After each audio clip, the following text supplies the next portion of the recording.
আমাদের সম্মানিত রোগীদের বেশিরভাগের ধারণা বয়স হলে চোখে ছানি পড়বে, যেমন চুল পাকে, সেরকম বয়স হলে চোখে ক্যাটারাক্ট বা ছানি বা পর্দা পড়বে।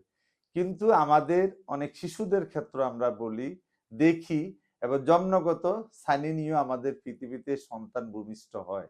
সেটাকে আমরা কনজেনিটাল ক্যাটারাক্ট বলি, অথবা জন্মের 1 বছর 2 বছর 3 বছর পরেও কিন্তু ক্যাটারাক্ট ডেভেলপ করে, সেটাকে আমরা ডেভেলপমেন্টাল ক্যাটারাক্ট বলি।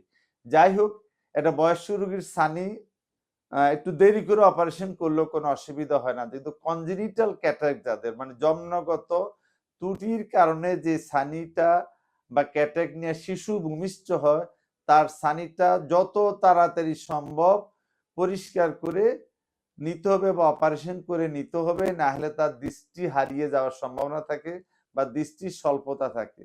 তো জন্ম হওয়ার পরে যদি ছানি বা কনজেনিটাল ক্যাটারাক্ট হয়, তাহলে তাড়াতাড়ি অপারেশন করে না নিলে চোখের রেটিনার সাথে, ব্রেনের সাথে যে বাহিরের বস্তুর বা দেখার যে সম্পৃক্ততা, কানেকশন, এই